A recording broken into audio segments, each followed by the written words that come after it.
Olá pessoal, no vídeo de hoje vamos ver a opinião dos comentaristas falando sobre o trabalho de Zubeldia no comando do São Paulo. Deixe seu comentário, seu like, se inscreva no canal e vamos para o vídeo. O Zubeldia falou na coletiva, e ele falou um negócio interessante, e ele não passou pano não, falou, o cara não pode ser expulso dessa forma. E ele falou assim, o jogador de futebol, é por isso que eu queria perguntar para você, Casão, ele tem que entender o contexto do jogo. Claro. Esse é o contexto. Talvez nem fosse um lance exatamente de expulsão se ninguém tivesse sido expulso ainda, se não fosse com a torcida, não sei o que e tal. Mas diante do cenário, virou um lance de expulsão. Eu gosto muito de usar o termo inteligência futebolística. Isso, boa, Casão. A inteligência futebolística não é só o cara se posicionar bem, entrar no espaço, antever uma jogada, saber onde vai passar a bola. A inteligência futebolística ela é completa quando o cara lê o jogo. O jogo está numa determinada maneira. Se o jogo tivesse pegado, todo mundo dando carrinho, o juiz não tivesse expulsando ninguém, vai lá e dá o carrinho também. Ou chega junto porque está fazendo parte do cenário daquele jogo. Mas quando o jogo está tranquilo, nada está acontecendo, e aí um jogador passa do ponto numa entrada, um carrinho, uma chegada, sabe? Um encontrão. Aí o juiz vai tomar uma posição. Aí o juiz escolhe o amarelo ou o vermelho de acordo com a interpretação dele do tamanho da falta. Então o Ferrarese, nessa partida com o Náutico, faltou para ele inteligência futebolística, ver qual era o cenário do jogo. O jogador tem que jogar. Quem que falou? Foi o Luciano? Quem que falou? O Zubeldia. O Zubeldia e o Luciano. Os dois falaram. Corretamente, cara. O jogador tem que estar jogando, mas ele tem que estar vendo o cenário do jogo, sabe? Tudo bem, ele está marcando um cara que é difícil de marcar, um cara bom. Se os outros jogadores estão dando chegada, ele vai lá e dá uma chegada no cara também para mostrar que existe um marcador. Agora, se o jogo está correndo leve e solto, ninguém está fazendo entrada pesada, o juiz está levando o jogo tranquilamente e ele está ele já estabeleceu um certo limite, e o limite que ele estabeleceu é baixo porque ninguém está entrando forte, você não pode fazer uma entrada qualquer, em qualquer jogada, ou numa bola que não tem nada a ver. E além disso tudo, a bola estava na linha lateral, próximo ao meio campo. Exatamente. Não era zero risco, não era... Não, zero. Agora, em relação à expulsão do jogador do Náutico, é o seguinte... Você está jogando, o jogador está com o pé ali, você chega antes da bola, não dá para assumir. Né? O cara vem de lá, não dá para assumir. O cara tá pisando, o cara tá indo na bola, ele vai pegar a bola, aí você dá um toquinho, seu pé fica lá, o cara vem e pisa. Assim, é a interpretação do árbitro. Você pode olhar pro cara e falar assim, o cara nem tava olhando pra perna do cara, o cara foi realmente só pensando na bola, o cara chegou um pouco antes e o cara pisou. Você pode interpretar, foi uma falta, você merece um cartão, vou te dar um cartão, mas eu entendi. É diferente daquele cara que vem olhando e até diminui um pouquinho a velocidade para parecer que ele chegou atrasado, mas não, ele queria pegar mesmo. E o árbitro tem essa percepção. A gente, quer dizer, eu fui jogador, eu tenho essa percepção.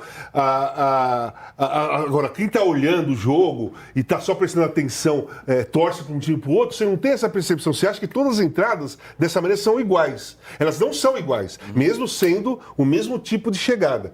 Mas é a interpretação do árbitro. E o Ferrarese, até nisso, nessa interpretação do Casão, o jogador do Náutico, ele realmente está ali, vai disputar a bola, chega atrasado, é o que os árbitros têm falado de assume o risco, os árbitros têm usado esse termo, né?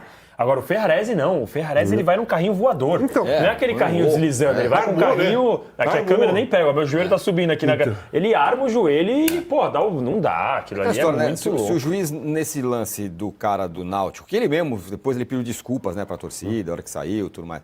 Se o juiz tava fazendo, cara, tudo bem, foi forte, mas vou dar um amarelo aqui, tá tudo bem. Aí o VAR vai lá e chama o cara, aí o cara fica ali e expulsa o cara. Ó o Mauro aqui, já está entre nós. Mauro, muitos assuntos, a gente estava falando aqui, claro, do São Paulo. Só uma coisinha antes. Diga. Quando o defensor arma, pula e puxa o joelho pra... A câmera tá aberta agora. Antes dele chegar, ele já tá com o juiz já tá com o amarelo na mão. Exato. Vai ser amarelo, Isso. no mínimo. Se você pegar o cara, você tá fora. Mesmo se o jogador adversário pular, porque você já vai num risco ali, que é um negócio... O Márcio Rossini no Zico, né? Não, foi o Márcio Rossini. Márcio Nunes. Márcio Nunes no Zico, né? Que o cara vai dar um carrinho no meio do Zico. Que aquilo é só bom. O cara, a hora que você vê o cara chegando, você fala, ele vai matar o Zico. Você quis matar o cara. Exatamente. Muito bem, Mauro. 2-1 para o São Paulo. Está classificado. A gente está falando que o Oscar jogou bem ali como segundo volante. E está falando dessa questão das expulsões. Bom dia. Acho que concordo com o que vocês estavam falando. A primeira expulsão poderia ser evitado, o árbitro poderia entender de outra maneira, a do Ferrarese não. Acho que, assim, o São Paulo cumpriu sua obrigação, né? Ele está vendo que essa coisa do Zubeldia comparar como Libertadores. Tá de brincadeira o Zubeldia também, é o Zuba menos, né? Eu já ouvi essa conversa no Libertadores, jogo de São Paulo, ano passado, na época do Carpinizado. São Paulo ganhou do Palmeiras nos pênaltis a Supercopa lá em Belo Horizonte. Não parecia a Libertadores, não era Libertadores, era a Supercopa. Como o Botafogo e o Flamengo esse ano. Não era Libertadores, era Supercopa. Mas se porventura um for primeiro, outro for segundo, né? E cruzarem logo depois do Mundial, aí é Libertadores. Aquilo foi Supercopa, é outro torneio. Outro foi a Copa do Brasil, é um time da Série C. Eu acho que nesse confronto, o que me agradou foi o Náutico. Pois competiu o Náutico, um time da terceira divisão, tem uma série de problemas, várias dificuldades. Acho que conseguiu oferecer dificuldade.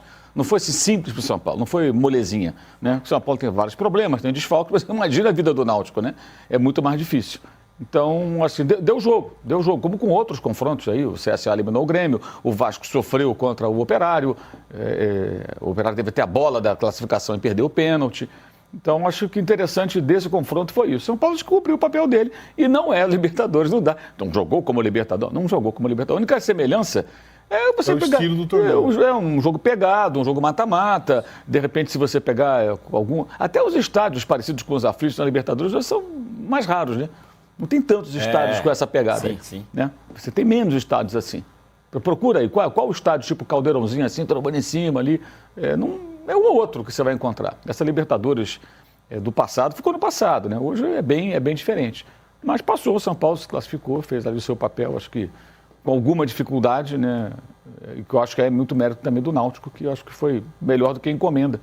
E até estava vendo lá a repercussão na mídia e a torcida do Náutico, que pareceram, assim, entre aspas, satisfeitos, porque pelo menos o time... aplaudiu e tudo. O time lutou. Foi super valente. O time brigou. O jogo teve 20 segundos de Libertadores das Antigas, que foi quando o São Paulo foi comemorar o gol no escanteio, chuva de copo, de não sei... Que antigamente tinha aquela Faltavam os escudos, né? Da Libertadores, os policiais com escudo, assim. Porque o Luciano foi para a direção do Oscar, né, que tinha cobrado o escanteio, e ali estava a torcida do Náutico, o São Paulo estava do outro lado. Agora, uma questão, Danilo, Casão e Mauro. De novo, falou assim, não, porque tinha que ter rodado mais, tinha que ter entrado o Rian mais cedo e tal. O Rian entrou, até participou da jogada do gol, né? Ele divide a bola com o goleiro só para o Rodriguinho e tudo mais. Tem até um amigo meu que discutiu comigo ontem, falou que eu que eu estava exagerando. Que seu amigo senta nessa cadeira às vezes? Você foi rigoroso com o Rian? Não, eu falei que... pelo contrário, eu falei que ele foi rigoroso com o Rian, o Arnaldo Ribeiro. Falou, jogou mais ou menos. Falei, poxa, o cara entrou, dividiu a bola do gol, né? O jogo que era difícil. Eu achei que era muito cruel avaliar ele como um jogo ruim, né? Mas tem isso, né? A torcida ainda quer mais presença do Rian e tudo mais. É engraçado que a torcida do São Paulo reclama por muito tempo que o Zubeldia não colocava a base, né? E aí você vê o jogo de ontem, ele colocou a base pra caramba. Até por uma questão também de não ter muito pra onde correr com um elenco um pouco mais curto e a lista de lesões. Aí quando coloca a base, não, mas agora você não coloca o Rian. Então, a torcida pediu, né? Tem sempre uma questãozinha assim, mas eu vejo o Zubeldia trabalhando bem com o elenco que tem. E com as questões que a gente tem que considerar sempre de jogadores da base, e isso não só no São Paulo, isso em todos os outros lugares. A base, ela vai ter sempre a dificuldade e a oscilação. Então, o Rian apareceu bem, ele fez gol no Paulista, depois ele entrou no outro jogo, já não fez muita coisa. E essa oscilação é natural. O próprio Alves no São Paulo, o próprio Ferreirão no São Paulo, são jogadores que fizeram 2, 3 jogos bons, depois somem um pouco, e é completamente natural. A questão é que o São Paulo não tem gordura para queimar. O São Paulo não tem como falar que o jogador da base é a terceira opção, como acontece no Palmeiras, no Flamengo, em times um pouco mais organizados, em algumas ocasiões, né, quando você consegue rodar. Ultimamente, o Palmeiras e o Flamengo têm até colocado os garotos como primeira ou segunda opção, dependendo da lista de lesão também. Mas o ideal para a base é você conseguir colocar os caras aos poucos. E o São Paulo não tem esse tempo. E vai colocar ali para queimar mesmo. Então, ver o Rodriguinho, que eu falei, foi lançado lá em 2022, fazia 3 anos que não fazia um gol, fez o gol ontem. O Rian é a mesma coisa, pressionado. Eu acho que o Zubeldia vai ter que saber lidar com isso, e ele tem entendido, embora a pressão da torcida exista, para mim ele tem feito um bom trabalho para colocar esses garotos em campo. E aí, Mauro, Casão? Eu acho que a questão... O problema todo é o Rian, né? Porque a cobrança os outros estão entrando. Virou xodó. é o Rian. Enfim, beleza. Eu também acho que o Rian merecia ter jogado mais lá atrás. Pô, ele entrou contra a Portuguesa, fez o gol da vitória, depois ele parou de entrar. Naquele momento lá, eu acho que o Zubeldia, eu acho que ele errou. Ele poderia ter no Campeonato Paulista, com o embalo do Rian, ter sido o melhor jogador da Taça São Paulo. Foi o artilheiro também, se eu não me engano, né? Na Copinha, não lembro agora. Fez gol de pênalti, Então, cavadinha. fez o gol de cavadinha e tal, aí passou, entrou no jogo contra a Portuguesa, fez o gol da vitória e aí o Zubeldia parou de usá-lo. Aquele momento, eu achei que o Zubeldia estava errado. Mas já virou a página. Hoje é outro cenário. Ele vai usar de acordo com a necessidade dele. O Lucas Ferreira já ficou titular várias vezes no São Paulo, tem o Matheus, tem os caras jogando, né? E o Rian também vai jogar como entrou ontem. Agora, tem já um pessoal na torcida, e eu acho que dentro do próprio São Paulo, que já tem, não importa o que o Zubeldia faça, não importa o resultado do jogo, não importa nada. Alguma coisa eles vão implicar. Então, Torcedores da própria opinião. o São Paulo ganhou por 2-1 em casa. Aí ganhou por 2-1 fora. O que? Era time de Série C e tal, mas ganhou os 2 jogos, passou.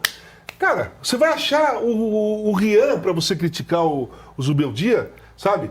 Então eu acho que ali o Zubeldia vai ter vida dura no São Paulo, porque já tem uma torcida, uma parte da torcida... Até ele sair vai ser assim. Até o dia que ele foi embora vai ser assim. Mas já tem uma torcida ali com um pouquinho de gente da direção que não vão mudar de ideia. Quando não for, se ele colocar o Rian como titular e o time ganhar por 1-0 de um time fraco, eles vão achar outro cara para eles reclamarem, entendeu? Essa agora virou esse negócio, né? Porque ele vai meio que... Antes era o que ele era pardal, porque colocava o Oscar de volante. Ele colocou ontem, jogou bem o Oscar. Tudo bem que era um jogo específico, mas jogou bem. Esse adjetivo pardal, ele pode ser visto de duas maneiras, né? Pode ser visto de forma positiva ou negativa. Dependendo, pode ser bom. Sim. Porque o cara encontra uma solução. A história do futebol está repleta de jogadores que foram colocados em uma posição diferente daquela em que atuavam e deu certo. Cara, o Brasil foi campeão do mundo com o volante de zagueiro, Piazza, em 70, por exemplo. Só um exemplo, entendeu? E o time de 70 tinha várias improvisações para encaixar Gerson, Rivelino, Jairzinho, Tostão, Pelé, né? O Saldanha e depois o Zagallo, né? Que tem o time do Saldanha e o ajuste final do Zagallo. É uma série de adaptações ali, tem um monte delas. Inclusive tinha um monte de zagueiro lá que poderia ter jogado no lugar do Piazza e não jogou. Isso, e não jogaram. Então isso faz parte. E eu acho também que para o caso do menino, do Rian, tem um aspecto bom também às críticas, porque vai se acostumando também, né? Que é outra parada. Uma coisa é gol de cavadinha na copinha, até a copinha. No profissional você vai ser mais cobrado. Então tem esse aspecto também. É bom que ele vai se acostumando com a cobrança, a repercussão dos seus feitos, dos seus erros é muito maior. Acho que o garoto começa também a se preparar para isso. Mas a parada não é com ele, a parada é com o técnico. Essa que é a grande questão. Isso. Ele é só, digamos assim, um instrumento para você tentar ferir o treinador. Quer dizer, se ele erra, acontece alguma coisa errada, é porque o técnico colocou antes, ou colocou depois, ou não colocou. De alguma forma o técnico está errado. Os caras já estão predispostos a isso. Eu acho que esse tipo de coisa só tem um antídoto. Ele já falou, isso vale para vários clubes, é você não se deixar ser gerido de fora para dentro. Não significa não ouvir ninguém. Eu acho que na imprensa e até na torcida você vai encontrar, claro, momentos de reações razoáveis, que fazem sentido, né, questionamentos e tal. O torcedor pode, claro, questionar de forma razoável. Então, e a mesma coisa da imprensa. Pode ser jogador, pode ser jornalista, pode ser o que for.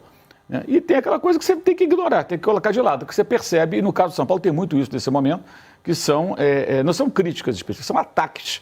Assim, é uma coisa já programada.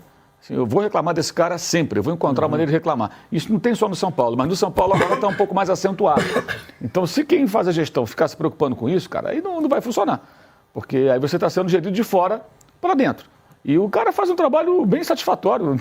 Eu ainda continuo procurando quem é esse técnico maravilhoso, gênio da lâmpada, deve ser o Mago Merlin, né? Que vai chegar no São Paulo no lugar do Zubeldia e todo mundo vai sair jogando como se fosse o melhor time do mundo, como, sabe, vai surgir dinheiro para contratar. Quem é esse cara? Eu não sei quem é esse técnico. E jovem não vai oscilar. Não vai. Aliás, vai dar certo. Tem umas opiniões feitas, né? Que, assim, meio que uns clichês. O próprio Caio ontem na transmissão, uma coisa que eu discordei dele falando, ele falou, não, a base do São Paulo sempre vai entregar jogador que responde. Sempre jogador pronto. Não é assim. Lógico que não. Tem várias vezes que você vai ter uma geração que não vai funcionar, o jogador vai ser promovido e não vai responder. Sim, não adianta, porque tem garotos do Cilinho, Cotia, não é assim, não é um negócio As gerações feito. Antes dessa de agora e do Sara, eram gerações que não... Você pode até falar, beleza, foi campeão da Copinha, mas também quantos times campeões de Copinha que depois você não consegue aproveitar nada, porque são ocasiões totalmente diferentes. Então, tem algumas coisas que você tenta encaixar num rótulo, alguma coisa feita, e que eu acho que o São Paulo tem passado por isso também. Não, pode colocar garoto da base que vai responder. Pra mim não é assim. Ontem ele falou isso na transmissão e respeitosamente aqui eu discordo aproveitando, porque pra mim não é assim tão simples. Não, veio da base do São Paulo, pode pôr que tá pronto. Pra mim, Esse pra mim é um dos comentários baseado no nada. Simplesmente você acha, você pode achar o que você quiser, mas não existe nada que justifique uma afirmação como essa do Caio Ribeiro. Zero. Não tem nada que justifique. Faz o menor sentido. Aliás, tem um outro cenário. Hoje, onde é mais fácil lançar um jogador da base? No Palmeiras ou no São Paulo? Palmeiras, Com qualidade? Né? Porque se o Palmeiras está organizado, o time está montado. Time organizado é muito se o mais Luigi fácil. entra e chuta a bola, bate alguém, sobra para o Maurício fazer o gol da vitória com o Red Bull Bragantino, uma coisa é o Luigi entrar no time do Palmeiras, ele está jogando dos lados dos caras. Os caras estão lá com ele. Outra, o time do São Paulo, você não tem muitos caras fora de combate, jogador machucado, o elenco é mais enxuto. Então o garoto entra tendo que ser mais protagonista, tendo que assumir uma... Por exemplo, quando o Rian entra, qual a função dele? Ele tem que ser um Caleri? É isso? Ele tem que ser um Caleri. O Caleri está machucado, resolve aí, garoto. Só que ele é um garoto ainda. Então, por mais que ele tenha qualidade, então assim, é completamente diferente. Hoje é mais fácil lançar um jogador da base, digamos, do Flamengo, do Botafogo ou no Vasco? No Vasco é mais difícil. Claro. A pressão é muito maior, a dificuldade do clube é muito maior. Você tem menos jogadores de qualidade a cercar o atleta jovem. É claro, mesmo no Flamengo, com todo o evidente. potencial, tem o Everton, que está toda hora tropeçando, que a torcida já fica na dúvida. O garoto tem que entrar... Quando o garoto entra num time, ele não pode ser a solução do problema, porque ele é um garoto. No São Paulo, no Vasco, no Corinthians mesmo, no Santos... Todo garoto que entrar nesses times em alguma situação, ele vai ter que entrar já para corresponder à altura da necessidade do time daquele momento. E não é assim que vai funcionar. O Palmeiras, que você falou, entra o Luigi. Se ele chutar a bola, bater no cara, sobrar, o Maurício fazer o gol, legal. Se ele não chutar também, não vai mudar nada para ele. Porque ele faz parte de um elenco já formado, um time super campeão, que está tudo funcionando. Ele não vai entrar para ele fazer o mecanismo funcionar. Não, ele vai entrar para fazer parte da engrenagem que já tem lá. É diferente. Você ser jogado ali dentro e falar assim, ó, vai lá. O cara olha no banco assim, não tem ninguém, aí vê o Mauro lá sentado lá no cantinho, centroavante. Ô Mauro, tá 1-0 pros caras, falta 20 minutos. Resolve. Entra lá, por favor. Você não tá pondo o cara pra pegar a experiência, você tá pondo o cara com a esperança de que ele entre lá e faça o gol do empate. Outro dia Ou vira o jogo, né? Sim. Outro dia o Zubeldia falou um negócio que eu achei interessante também, numa outra coletiva, que ele estava falando justamente sobre a base. Ele falou assim, uma coisa é quando um cara da base entra pela primeira vez e que ninguém conhece o cara. É o Luca no jogo lá do Libertad. Ele entrou, tomou 2 peitadas, depois pega uma bola, costura, faz um gol. Esse cara já está mapeado nos próximos jogos, que é o que está acontecendo com o Ferreirão, que é outro jogador da base também. Quando ele começou, costurava, chegava e tal. Agora ele já está mapeado, sempre tem 2 marcadores, os adversários começam a saber como é o jogador. E ele fala, essa é outra etapa que o cara da base tem que passar, né? E aí, qual a sua opinião sobre o trabalho de Zubeldia? E até o próximo vídeo.